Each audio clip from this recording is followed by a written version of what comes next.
Hello everyone. These annoying stones are actually so annoying because they appear after every night.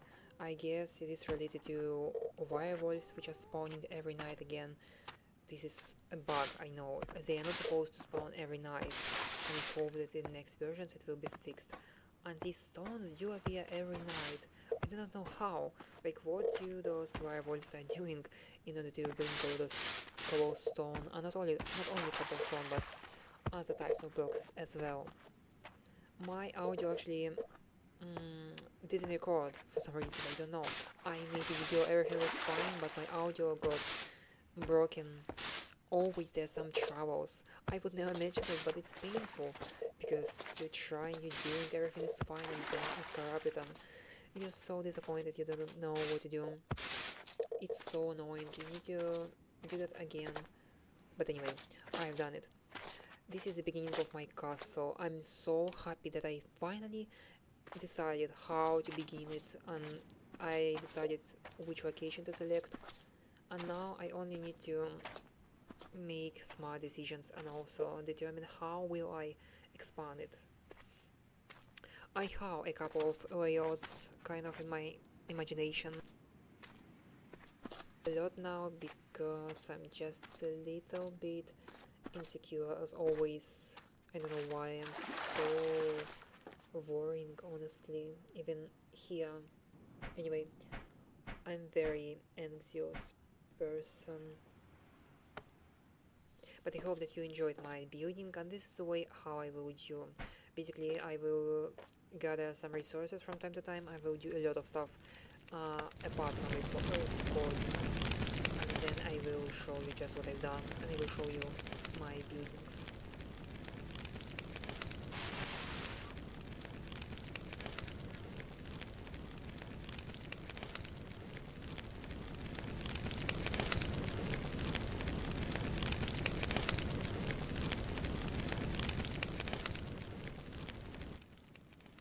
It is perfectly fine to wear prescription lenses and contacts. Why is it okay to wear prescription lenses and contacts when those are glass also, but looking through a window diminishes the effect? Well, we should think about this. Here's the great thing. These lights, potentially, if that's what you want to do, at particular times of day and with particular intensities. Brings us back to the blue light issue, which is so many people are obsessed with avoiding blue light.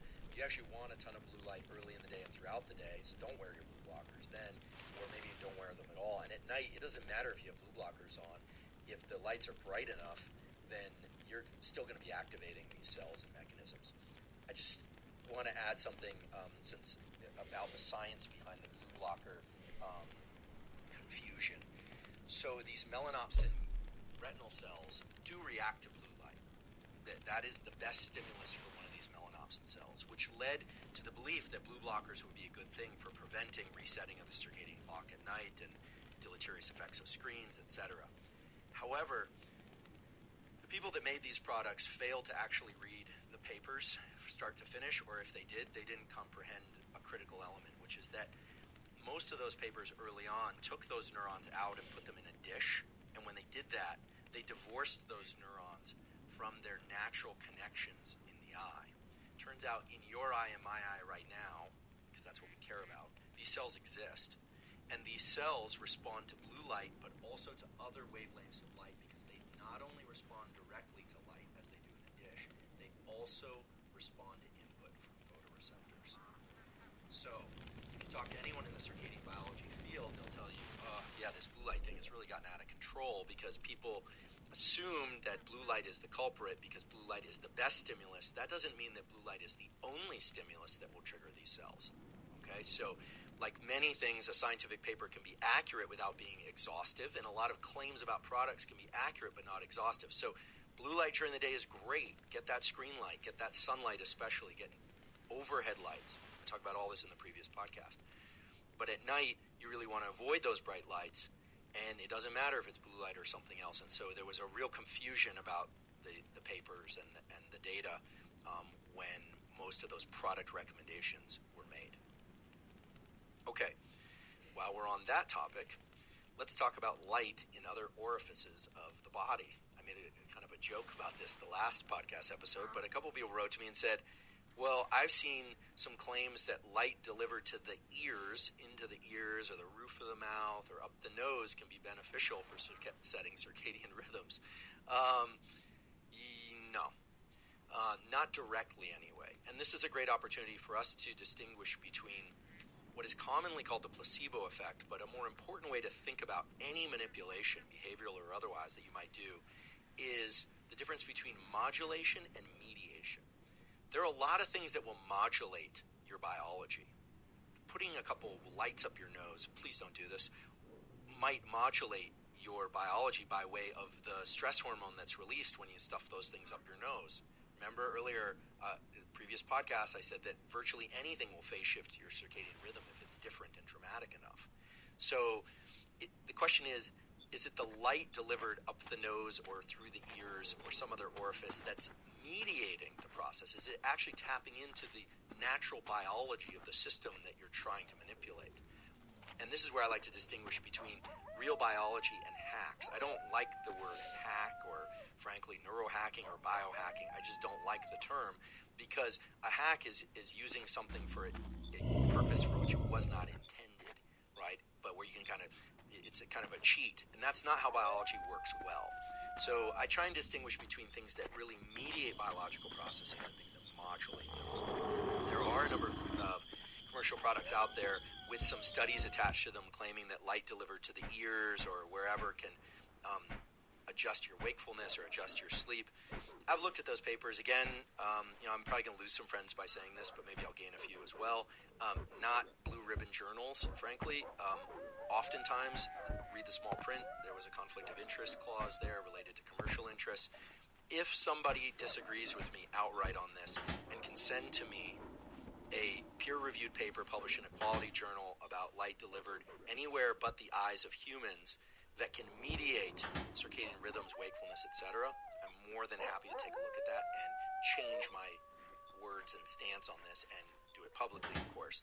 But until then, I'm guessing that the proper controls were not done of adjusting for heat that could be delivered, which can definitely shift circadian rhythms. We're going to talk about temperature and other things like that. So light to the eyes, folks, is where these light effects work in humans. In other animals, they have extraocular photoreception. In humans, no. And just be mindful. I mean, I'm not trying to encourage people to avoid certain products in particular, but just be mindful of this difference between modulation and mediation. And mediating a process through a hardwired or long-standing biological mechanism is really where you're going to see the powerful effects over time. I also, as you've probably noticed, I really tend to favor behavioral tools and zero-cost tools first, and getting those dialed in before you start, plugging in and swallowing and putting things in various places, just to really figure out how your biology works and explore that. Unless there's, of course, a clinical need to take a prescribed drug, in which case, by all means, listen to your doctor. Okay, a huge number of people asked me about what about light through windows, and I actually did an Instagram post about this. Look,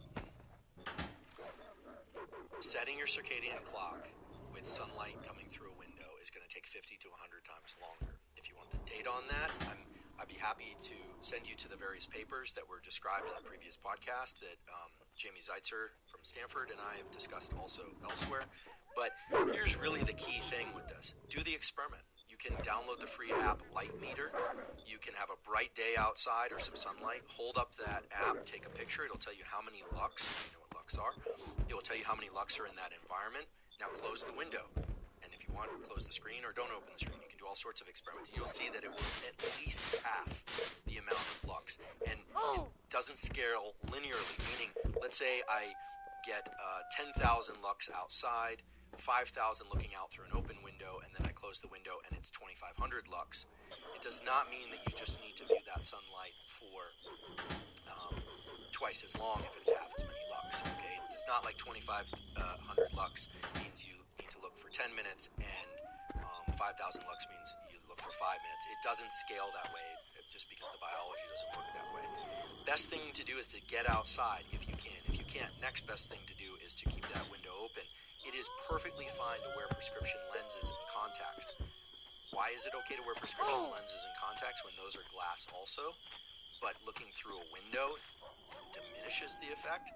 Well, we should think about this. The lenses that you wear in front of your eyes by prescription or on your eyes are designed to focus the light onto your neural retina. In fact, that's what nearsightedness is when the image, because your lens doesn't work quite right, the image falls in front of the neural retina. Wearing a particular lens in front of that focuses the lens onto your retina, onto these very neurons, so they can communicate that to the brain. Costello's loving this. He's deep in sleep, and maybe we could play him some tones, and he'll remember it later based on the studies we're going to talk about in a little bit. I don't know how we know if you remember it or not, but prescription lenses are fine. In fact, they're great for this reason. They're actually focusing the light onto the retina. So think about this logically, and all of a sudden it makes perfect sense. Your glass window or your windshield or the side window of your car, it isn't optically perfect to bring the image and the light onto your retina. In fact, what it's doing is it's scattering and filtering light, in particular the wavelengths of light that